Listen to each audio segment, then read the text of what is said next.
NS21 news ಚಾನೆಲ್ಗೆ ಸ್ವಾಗತ. Narasingarao circle ಸಾರಥ್ಯದಲ್ಲಿ NS21 ನ್ಯೂಸ್ ವೀಕ್ಷಿಸಿರಿ. ರಿಡಾ ಕಲೆಕ್ಷನ್ಸ್ ನಮ್ಮಲ್ಲಿ ಎಲ್ಲಾ ತರಹದ sari, kurtis, westerns dresses, jeans T shirts, kids wear stuff, scarf, ಹಿಜಾಬ್, ಬುರ್ಕಾಗಳು ಹಾಗೂ ಸ್ಟೇಷನರಿ ಸಾಮಾನುಗಳು, ಜ್ಯುವೆಲರಿ, ಮೇಕಪ್ ಐಟಮ್, ಹ್ಯಾಂಡ್ ಬ್ಯಾಗ್ಗಳು ದೊರೆಯುತ್ತವೆ. ಸಂಪರ್ಕಿಸಬೇಕಾದ ಮೊಬೈಲ್ ನಂಬರ್ ಮಾಷಾ ಅಲ್ಲಾ 9967366155. ಸ್ಥಳ ಹಜರತ್ ಜೈರುದ್ದೀನ್ ಪಾಷಾ ದರ್ಗಾ, ದೇವದುರ್ಗ.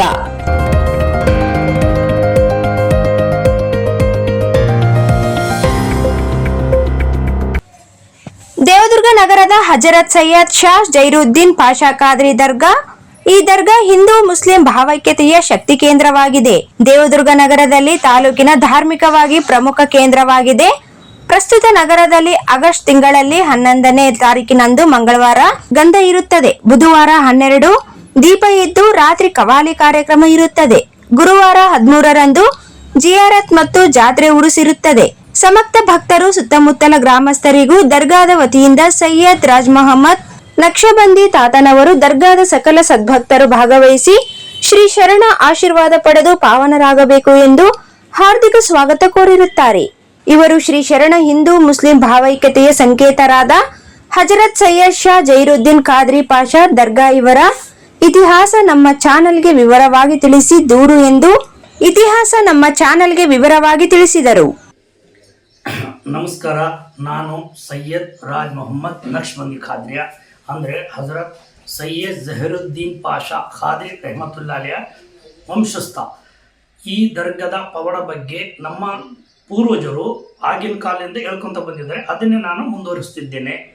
ಈ ದರ್ಗದ ಪವಾಡ ಏನಪ್ಪ ಅಂದರೆ, ಮೊದಲನೇದು ಈ ದೇವದುರ್ಗ ನೆಲೆಸಿರ್ತಾರೆ. ನೆಲೆಸಿಗಿಸಿ ಒಂದು ದರ್ಗದೊಳಗಡೆ ಒಂದು ಕಲ್ಲು ಬಂಡಿದೆ. ಆ ಕಲ್ಲು ಬಂಡಿನ ಮೇಲೆ ಕುಳಿತಿರ್ತಾರೆ.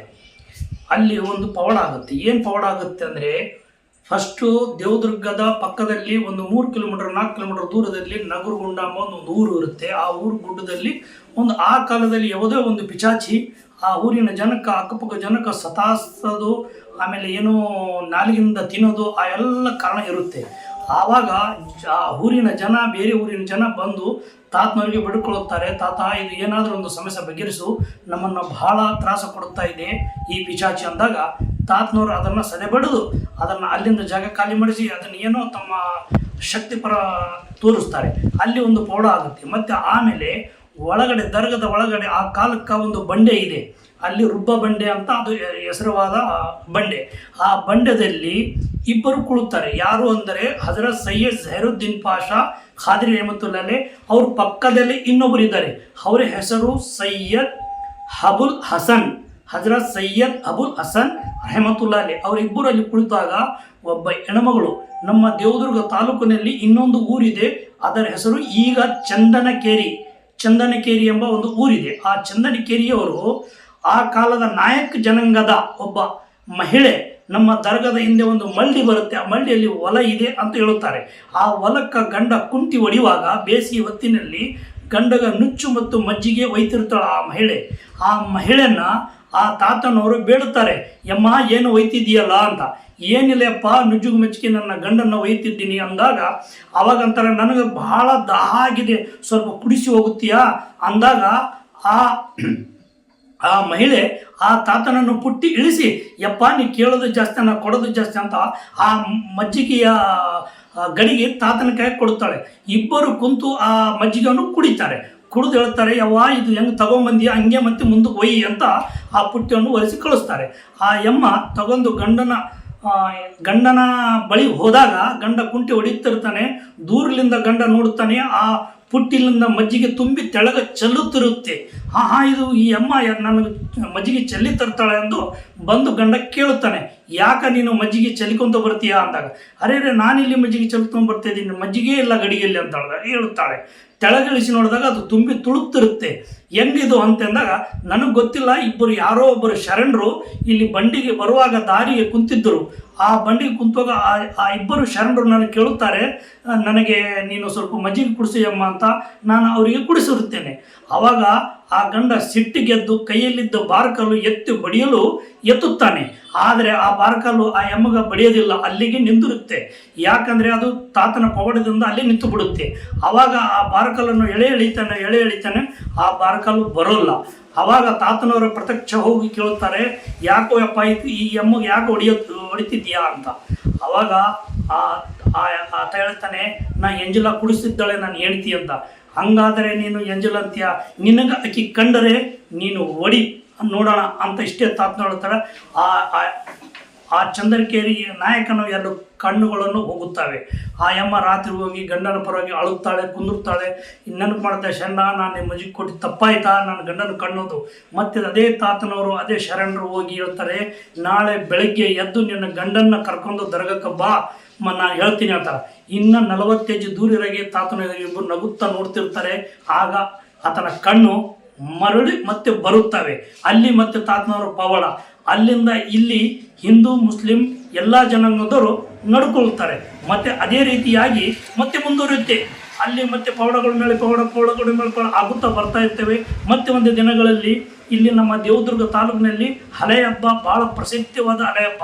ಎಲ್ಲ ಕಡೆಗೆ ಬೆಂಕಿ ಅದು ಇದು ತುಳಿದ್ರೆ ದರ್ಗದಲ್ಲಿ ಬೆಂಕಿ ಇಲ್ಲ, ಏನಿಲ್ಲ, ಸೀದಾ ಸಾದಾ ಸಂಭಾಯಿತವಾಗಿ ದೂರ ಎಲ್ಲರ ದರ್ಶನ ಮಾಡ್ಕೊಂಡು ಬರುತ್ತಿರ್ತಾನೆ.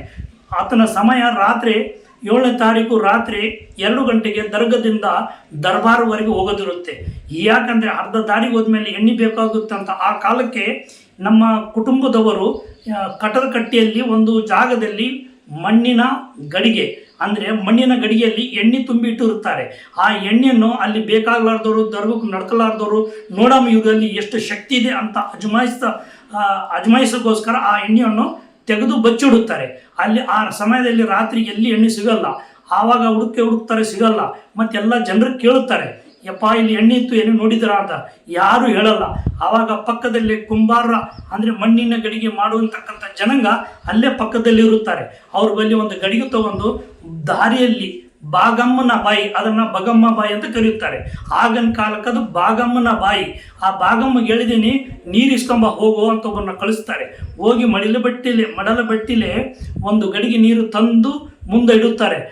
ನೀರು ಬಂತಾ ಆದ್ರೆ ಎಲ್ಲರೂ ಮಶಾಲ್ ಅಂತ ಹೇಳ್ತಾರೆ, ಅಂದರೆ ದಿವಟಿಗೆ ಅಂದರೆ ಆ ಕಾಲದಲ್ಲಿ ಒಂದು ಕಟ್ಟಿಗೆ ಮೇಲೆ ಬಟ್ಟೆ ಸುತ್ತಿ ಅದನ್ನು ನೀರಲ್ಲಿ ಹದ್ದಿ ಮತ್ತು ಅದನ್ನು ದಿವಟಿಗೆ ರೂಪದಲ್ಲಿ ಬೆಂಕಿ ಹಚ್ಚಿ ಉರುತ್ತಾರೆ. ಅದೇ ಒಂದು ದೊಡ್ಡ ಪವಾಡ. ಎಲ್ಲ ಸಾರ್ವಜನಿಕರ ಮುಂದೆ ಪವಾಡ ತೋರಿಸ್ತಾರೆ.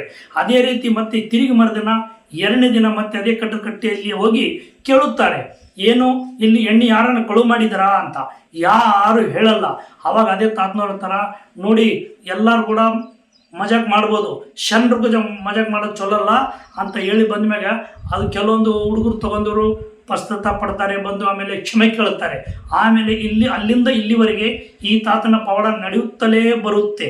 ಆಗ ಇಲ್ಲಿ ಪ್ರತಿಯೊಬ್ಬರು ರೋಗಿಗಳು ಬರ್ತಿದ್ದಾರೆ, ಇಲ್ಲಿ ಪ್ರತಿಯೊಬ್ಬರು ಕಣ್ಣೋದರು ಕಣ್ಣು ಬಂದಿದ್ದಾವೆ. ಆಮೇಲೆ ಎಷ್ಟೋ ಜನಕ್ಕೆ ಹಾರ್ಟ್ ಫೇಲ್ ಆಗಿತ್ತು, ಹಾರ್ಟ್ ಒಳ್ಳೆಯದಾಗಿದೆ. ಎಷ್ಟೋ ಜನಕ್ಕೆ ಮಾಡಿಸಿದ್ದು ದೂರ ಆಗಿದೆ. ಎಷ್ಟೋ ಜನಕ್ಕೆ ಮಕ್ಕಳೇ ಇಲ್ಲಂದವರು ಇಲ್ಲಂತೂ ಸಾವಿರಾರು ಗಟ್ಟಲೆ ಜನರಿಗೆ ಮಕ್ಕಳಾಗಿದ್ದಾವೆ. ಇನ್ನು ಹೇಳ್ಬೇಕಂದ್ರೆ ಸಾಲಲ್ಲ, ಅಷ್ಟೊಂದು ಪವಾಡಗಳು ಆಗಿದ್ದಾವೆ. ತಾವು ದೇವದುರ್ಗಕ್ಕೆ ಬಂದು ಹಜರತ್ ಸೈಯದ್ ಜಹೀರುದ್ದೀನ್ ಪಾಷಾ ಖಾದ್ರಿ रहमतुल्लाह दरगाह के